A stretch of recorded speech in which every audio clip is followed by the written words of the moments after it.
Dan di fase kedua,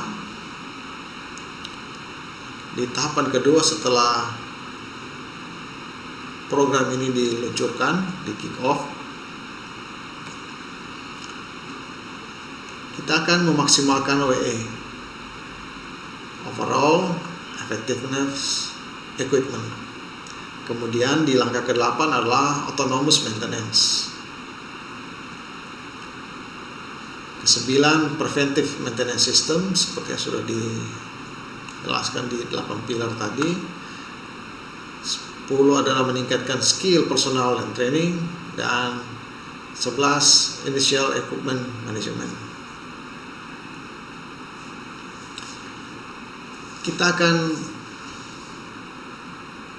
membahas bagaimana memaksimalkan overall effectiveness equipment, atau disingkat dengan OEE.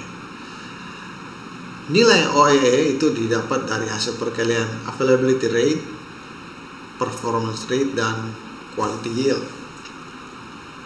Dan OEE yang bagus ini selalu bertentangan dengan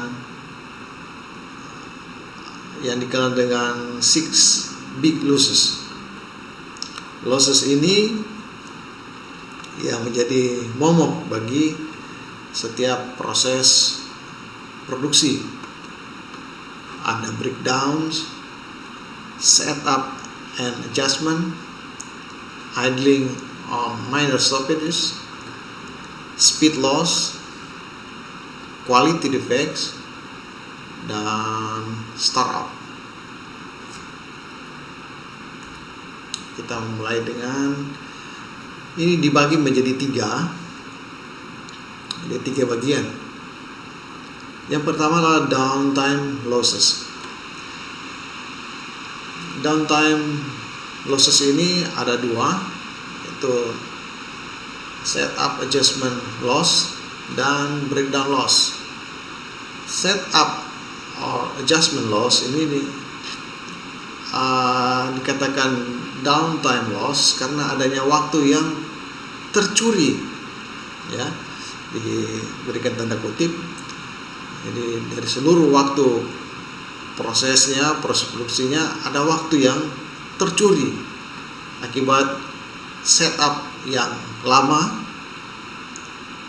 yang disebabkan oleh, jadi waktu setup yang agak lama ini bisa disebabkan oleh ada change over produk, tidak adanya material, tidak adanya operator, ada adjustment mesin, jadi pengaturan sedikit di mesin, ada warm up time dari mesin, dan sebagainya. Dan yang kedua adalah breakdown loss. Dikategorikan sebagai downtime loss karena adanya kerusakan mesin dan peralatan, perawatan yang tidak terjadwal, unplanned maintenance, dan sebagainya. Speed losses ini ada 2 juga. Yang pertama adalah cycle time loss. Ini dikategorikan sebagai speed loss karena adanya penurunan kecepatan proses yang disebabkan oleh beberapa hal. Misalnya umur mesin sudah aus sehingga performanya di bawah kapasitas yang tertulis pada nameplate-nya. Ada ketidakefisienan dari operator dan sebagainya. Yang kedua adalah Chakotay loss. Ini disebut juga adalah minor stoppages. Jadi mesin itu berhenti cukup sering, tapi durasinya tidak lama, tidak lebih dari 5 menit, dan tidak membutuhkan personel maintenance yang khusus. Nah, ini karena biasanya kadang ada mesin yang hang, harus reset kembali, adanya pembersihan, pengecekan, terhalangnya sensor, terhalang pengiriman, dan sebagainya. Yang ketiga adalah quality losses. Ada 2 juga yang digolongkan pada quality losses. Yang pertama adalah defect loss, karena adanya reject selama produksi berjalan, jadi barang tidak sesuai dengan spesifikasi.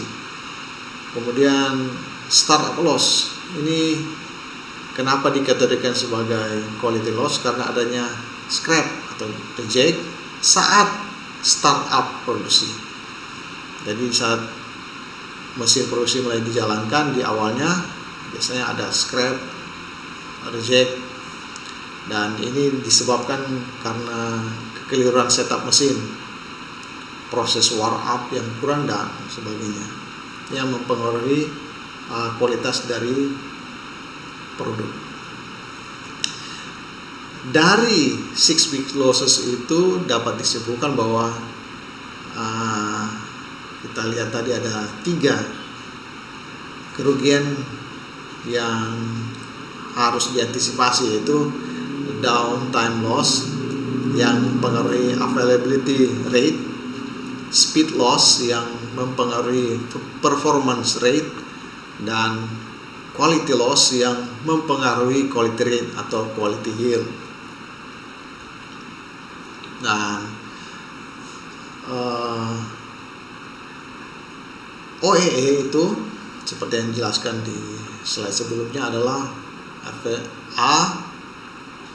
availability kalikan performance kali quality yield. Dan availability itu adalah performance ditambahkan dengan speed loss. Artinya OEE ini adalah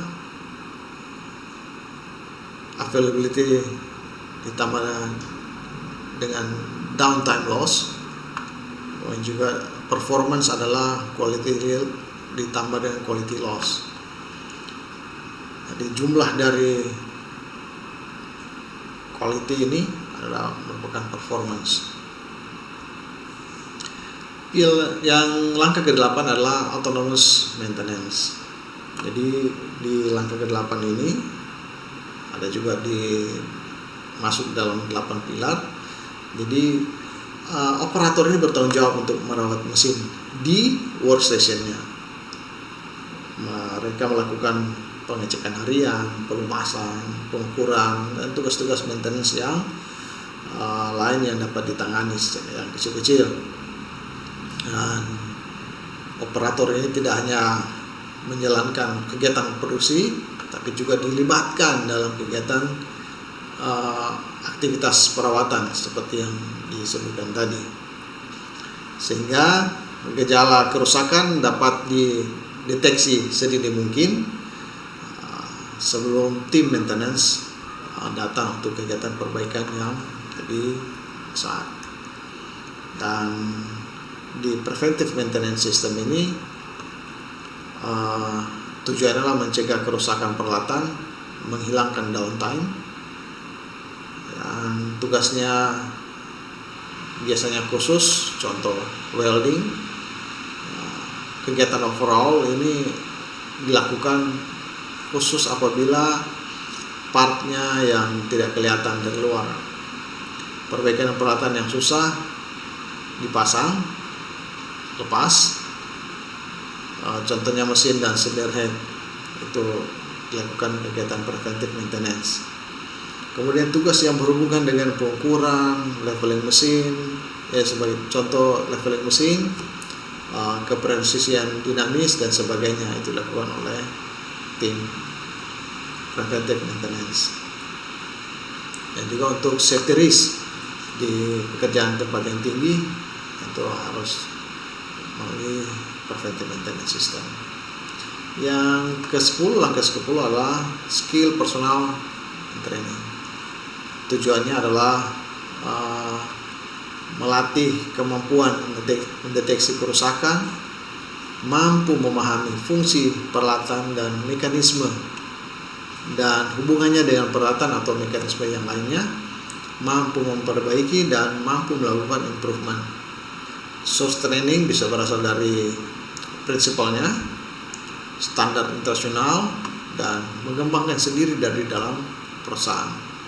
Dan one point lesson ini satu metode training singkat dan hanya pada bagian yang rusak atau bagian yang materi pelajarannya tidak banyak, tapi pada poin yang dimana harus melakukan perbaikan. Dan yang ke-11 adalah Initial Equipment Management. Kita mengenal dengan Life Cycle Cost. Nah, di langkah ke-11 ini dua metode yang dilakukan adalah LCC, Life Cycle Cost, suatu metode yang digunakan untuk memahami biaya operasional mesin dari awal hingga